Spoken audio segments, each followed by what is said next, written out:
አሰላሙ አሌይኩም ወረህመቱላሂ ወበረካቱ። የቻናል ቤተሰቦች እንዴት ናችሁልኝ? ሰላም ናችሁ? አይ እኔ ጋ ሁሉ ሰላም ነው አልሐምዱሊላህ። እናንተ እንዴት ናችሁ? አባይብ በጣም ጠፍቻለሁ። ይሁላችሁ ያው እንግዲህ የኛ ነገር ይሁላችሁ፣ ሰው ስንባል ስንያዝ ዳግም ወደ ዱንያ የምንመለስ አይመስለንም። ሲለቀን ደግሞ ዘወር ብለን ዱንያት እንፈልጋላችኋለሁ። እና እንዴት ናችሁ? ሊጣፋ ብዬ ነበር ትንሽ ማመም አድርጎኝ አልሐምዱሊላህ ደህና ነኝ። ወደ እናንተ ተመልሻለሁ እና እንዴት ናችሁልኝ? እስኪ ዛሬ ኢንሻአላህ እንደ አስቤዛ ትእዛዝ ነበረኝ። በዛም ደግሞ እግር መንገዴን ይህን ዘይት ምናምን ላሳያችሁ የመጣሁት። እስከ ዛሬ ቤቶች ማለሽ ስታዙኝ ያው ዘይቱን ዱቄት ምናምን ስኳር እያላችሁ ነበረ። የለኝም ነበር የምላችሁ፣ ምክንያቱም ወደ ስራ አልገባሁም ነበር። ያው አሁን ላይ ግን አምጥቻለሁ። የምትፈልጉ ካላችሁ ምናምን ያው ማዘዝ ትችላላችሁ እላችኋለሁ። ያኔ ስትፈልጉ ጀምሬያለሁ። ስራውን ቆም አድርጌው ነበረ። ብዙዎች እየጠየቃችሁ ነበር እላችኋለሁ። እስኪ ከነዋጋው ያለው ወቅታዊ ዋጋ ላሳውቃችሁ። አልሐምዱሊላህ አሁን ላይ ዋጋው ትንሽ ቀነስ አድርጓል። በተለይ ዘይት አልሐምዱሊላህ። እና ይሄ ኦመር ዘይት ነው በ5 ሊትር ኦመር። ይሄ ፈሳሽ ነው። የዚህ ዋጋ አሁን ያለው እንግዲህ የወደፊትን ደግሞ አላሁ አለም እና ያሁኑ 2250 ብር ነው። እዚህ ገበያ ላይ የሚሸጠው 2250 ብር ነው። ከዛ ደግሞ ይሄን 3 ሊትር ሊቢያ ነው። 3 ሊትር ደግሞ 1200 ብር ነው ሲሸጥ የዋልኩት ዛሬም።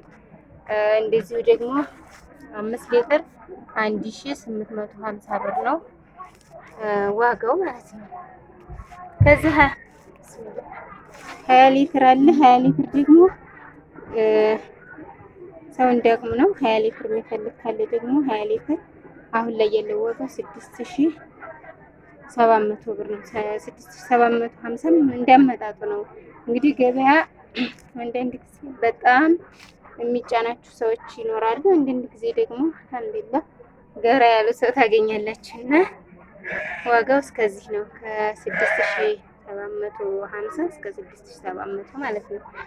እና ሀባይብ ይሄንን ይመስላል። ያው ወደ ስራው ተመልሻለሁ ለማለት ያክል ነው። ዱቄት ቆንጆ ዱቄት አለ 50 ኪሎ 25ም 10ም እንደተለመደው ሁልጊዜ እንደማደርስላችሁ ማለት ነው። ያው በእርግጥ ይሄንን ያው እንደ ረመዳኑ ሳይሆን አንዳንድ ሴቶች አስቤዛ ሲያዙኝ ጨምረው ያዙኛል። እስከዛሬ ግን የለኝም እያልኳቸው ነበር እና ለዛ ነው ቪዲዮ ልሰራ እንትን ያልኩት።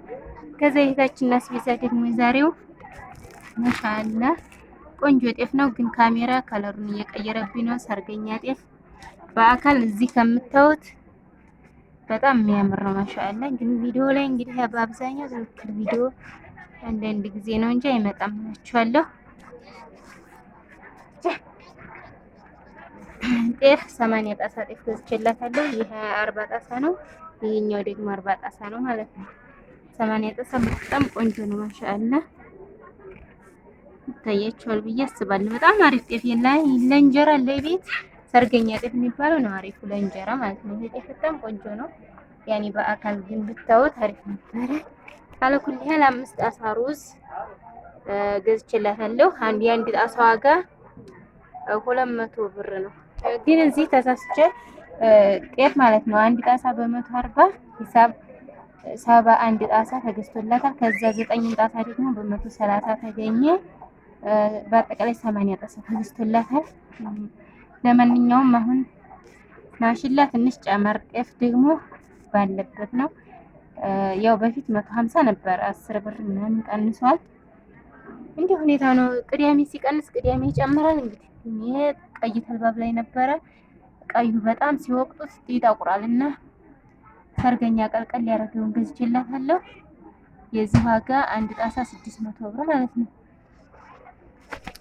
ከዛ እነዚህ የተቆጣጠሩት ደግሞ ቅመም ነው፣ ለበርበሬና ለሽሮ ማለት ነው። ባቄላ በ168 ጣሳ ገዝቼላታለሁ። ከዛ ቀይ ይሄው ነጭ ሽንኩርት 2 ጣሳ፣ መደላለጃውን ዝንጅብል ምናምን አድርጌ ገዝቼላታለሁ። ከዛ ይሄ የተቋጠረው ስኳር ነው 3 ጣሳ እንኳ የልጅ የሴም ነው እንደዚህ ነው።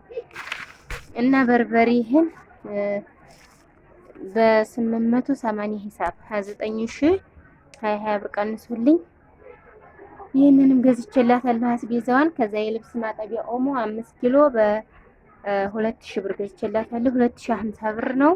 ያው እዚህ ያላስቀመጥኩት ኦሞ እዚህ ይሄ ዱቄት ምናምን ቤት ስለሆነ እንደነጃጅስብኝ ወደ ቤቷ ሲሄድ ያነሳዋለሁ ብዬ ነው ከሱቁ ከዛው ከተገዛበት አስቀምጫዋለሁ።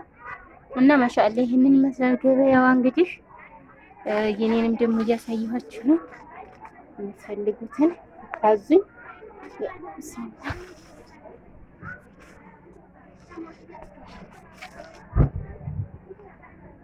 ይሄን ይመስላላችኋለሁ። ያው እንግዲህ ቁጭ ከማለት ማንቧተሩ መስራት መንቀሳቀሱ የተሻለ ይሆናል ብዬ ደግሞ መለስ አርኩላችኋለሁኝ። ያው ከኛ ሀገር ስንኖር እንግዲህ አንዳንድ ጊዜ ፈለክለክ ማድረግ ማለትም የተሻለ ነው። ቁጭ ስትሉ ያንን የያዛችሁትን ነው የምታጠፉት። የሆነ ነገር ግን ከፍታችሁ ስትንቀሳቀሱ ቢያንስ ሌላ ቦታ የምታጠፉት ብር እንኳን ይቀንስላችኋል ማለት ነው። ሌላ ለውጥ እንኳን ባይመጣ ኢንሻአላህ ሲሆን ከተንቀሳቀሰ ሰውየው አይከፋም እላችኋለሁኝ። እና አብሽሩ አበረታቱኝ ሀባይብ ኢንሻአላህ። እያደር ደግሞ ኢንሻአላህ ለወደፊት ከዚህ በበለጠ ዋጋው እንዲቀንስ ተስፋ አለና ሀገራችንን ሰላም አላህ ያድርግልን እላችኋለሁ። አበረታቱኝ። ይሄን ይመስላል እና ኬሻውም 60 ብር የተገዛ ነው። ያው አንዳንድ ነገር ትንሽ ጨመርመር አድርጓል፣ ግን አልሐምዱሊላህ ለኩልህ ከእስከ ዛሬው ደግሞ የተሻለ አሁን ይሄ 7000 ምናምን ብር ገብቶ ነበር ዘይቱ 20 ሊትር ማለት ነው። ግን አሁን አልሐምዱሊላህ የተወሰነ ለውጥ አለ ብላችኋለሁ። አብሽሩልኝ፣ አበረታቱኝ። ሰላም አለይኩም ወራህመቱላህ